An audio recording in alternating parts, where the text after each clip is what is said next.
નમસ્કાર મિત્રો, શેરબજાર ગુજરાતી યુટ્યુબ ચેનલમાં તમારા બધાનું સ્વાગત છે। મિત્રો, આજે આપણે સુઝલોન એનર્જીના શેર વિશે વાત કરવાના છે, જેમાં શેરમાં આપણને ગુરુવારે 3% ઉછાળા સાથે 50 રૂપિયા 53 પૈસા ઉપર બંધ થયો અને વિદેશી બ્રોકરેજ હાઉસ અને આપણા ઘરેલું બ્રોકરેજ હાઉસ શેરમાં ખરીદીની સલાહ આપી રહ્યા છે 58 રૂપિયાના ટાર્ગેટ સાથે। તો આ શેર વિશે આપણે વધારે માહિતી ડિટેલમાં જોઈએ। મોર્ગન સ્ટેનલીએ હવે સ્ટોક પર ખરીદી કર્યા પછી ઓવરવેટિંગ રેટિંગ આપ્યું છે।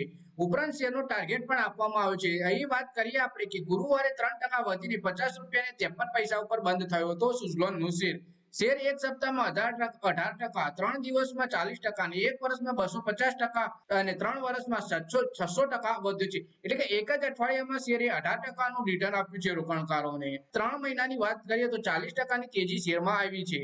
મોર્ગન સ્ટેનલીએ 58 રૂપિયા 50 પૈસાનો નવો ટાર્ગેટ આપ્યો છે। રિપોર્ટમાં કહેવામાં આવ્યું કે કંપનીએ 20.7 ગીગાવોટના પ્લાન્ટમાંથી લગભગ 12 ગીગાવોટ વીજળી પેદા કરવા માટે ટર્બાઇન બનાવ્યું છે, જ્યારે આ પ્લાન્ટ દર વર્ષે 2.5 ગીગાવોટ ટર્બાઇન બનાવવાની ક્ષમતા ધરાવે છે। આ એક શાનદાર પ્રદર્શન છે, જેથી કંપની વધુ વિસ્તરણ પર ફોકસ વધારી રહી છે। 5 વિશ્લેષકોએ સુઝલોન એનર્જીના સ્ટોક પર બાય રેટિંગ આપ્યું છે। સ્થાનિક બ્રોકરેજ ફર્મ આઈસીઆઈસીઆઈ સિક્યુરિટીઝે સ્ટોક પર શેર દીઠ 60 રૂપિયાનો લક્ષ્યાંક આપ્યો છે। કંપની ડિવિડન્ડ આપવાની પણ તૈયારી કરી રહી છે। માર્ચ ક્વાર્ટરના પરિણામ પછી જ્યારે મેનેજમેન્ટની કોન્ફરન્સમાં ડિવિડન્ડ વિશે પૂછવામાં આવ્યું ત્યારે સીઈઓ હિમાંશુ મોદીએ કહ્યું કે કંપની પાસે 2025 સુધીનો બિઝનેસ પ્લાન છે। આ પછી આવા પ્રસ્તાવ પર વિચાર કરી શકાય। એટલે કે કંપની 2025 સુધીનો બિઝનેસ પ્લાન છે, એના પછી કંપની વિચાર કરી શકે છે। મિત્રો, આ વિડીયોમાં વાત કરીએ આપણે સુઝલોન એનર્જીના શેર વિશે, જેમાં આપણને સારી એવી તેજી જોવા મળી રહી છે। પાંચ એક્સપર્ટ પણ ખરીદીની સલાહ આપી રહ્યા છે અને આઈસીઆઈસીઆઈ સિક્યુરિટીઝે 60 રૂપિયાના ટાર્ગેટ સાથે ખરીદીની સલાહ આપી છે શેરમાં। તો મિત્રો, વિડીયોમાં આટલું જ। હવે મળીએ આવનારા વિડીયોમાં। ત્યાં સુધી વિડીયોમાં લાઈક કરો, કોમેન્ટ કરો અને વિડીયો પોતાના મિત્રો સાથે